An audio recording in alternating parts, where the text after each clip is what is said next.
Hey guys, welcome back to my channel. మీరు కనుక నా ఛానల్ని ఫస్ట్ టైం చూస్తున్నట్టయితే ప్లీజ్ సబ్స్క్రైబ్. సో ఈరోజు వీడియోలో మనం ఇంట్లోనే ఎక్స్ఫోలియేటింగ్ స్క్రబ్ బార్ ఎలా తయారు చేయాలో చూద్దాము. మరి ఇంకెందుకు ఆలస్యం, let's get started.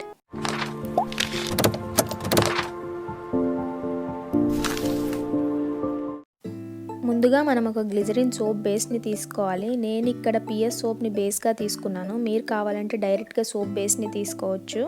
It will be available in any online store. Actually ఏంటంటే ఇప్పుడు లాక్డౌన్ వల్ల డెలివరీస్ అనేది లేట్ అవుతున్నాయని నేను ఇక పిఎస్ సోప్ని తీసుకున్నాను. దీన్ని ఇలా పీల్ చేసుకోవాలి అన్నమాట. ఆర్ గ్రేట్ చేసుకోవచ్చు, లేకపోతే మీ కంఫర్ట్ బట్టి చిన్న చిన్న పీసెస్గా కూడా కట్ చేసుకోవచ్చు. ఇలా పీల్ చేసుకున్న దాన్ని బౌల్లో వేసుకోవాలి. సో ఇలా పీల్ చేసుకోవటం వల్ల ఏంటంటే సోప్ అనేది మనం మెల్ట్ చేసినప్పుడు చాలా ఫాస్ట్గా మెల్ట్ అవుతుంది.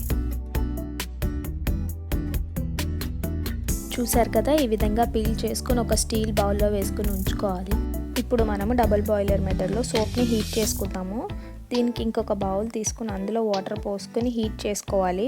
సో అలా హీట్ అయిన వాటర్లో ఈ సోప్ బౌల్ని పెట్టి సోప్ని మెల్ట్ చేసుకోవాలి. దీన్నే డబుల్ బాయిలర్ మెథడ్ అంటారు. ఎప్పుడు కూడా ఈ రకంగానే సోప్ని మెల్ట్ చేసుకోవాలి, అంతేకాని డైరెక్ట్గా స్టవ్ మీద పెట్టకూడదు.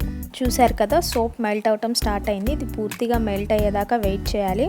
ఒక 1 to 2 minutesలో ఇది పూర్తిగా మెల్ట్ అయిపోతుంది. ఇప్పుడు ఇది పూర్తిగా మెల్ట్ అయిపోయిందండి. ఇందులో ఇప్పుడు 1 teaspoon పసుపు, 1 teaspoon బియ్యపిండి వేసి బాగా కలుపుకోవాలి. అండ్ ఫాస్ట్గా కలుపుకోవాలి, ఎందుకంటే ఇది వెంటనే గట్టిపడతాం అనేది స్టార్ట్ అవుతుంది. ఇప్పుడు మనం చిన్న చిన్న బాక్సెస్ తీసుకుని వ్యాజ్లిన్ ఆర్ ఆయిల్తో గ్రీస్ చేసుకోవాలి. మీ దగ్గర సోప్ మాల్స్ ఉంటే వాటిని యూస్ చేసుకోవచ్చు, లేకపోతే స్మాల్ స్టీల్ ఆర్ ప్లాస్టిక్ బాక్సెస్ని యూస్ చేసుకోవచ్చు. ఇప్పుడు మెల్ట్ అయిన సొల్యూషన్ని దీంట్లో వేసుకోవాలి.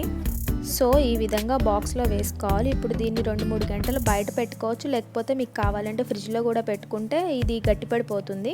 ఇప్పుడు మన సోప్ రెడీ అయిపోయింది. ఇది చాలా బాగా వచ్చిందండి. ఈ సోప్ యూస్ చేయటం వల్ల బాడీ మీద డెడ్ స్కిన్ అనేది పోయి స్కిన్ సాఫ్ట్ అండ్ సప్ల్ అవుతుంది అండ్ స్కిన్కి మంచి గ్లో ఇస్తుంది. సో దీన్ని మీరు ఇంట్లో ట్రై చేసి ఎలా ఉందో నాకు కింద కామెంట్ సెక్షన్లో తెలియజేయండి. Thanks for watching my video guys.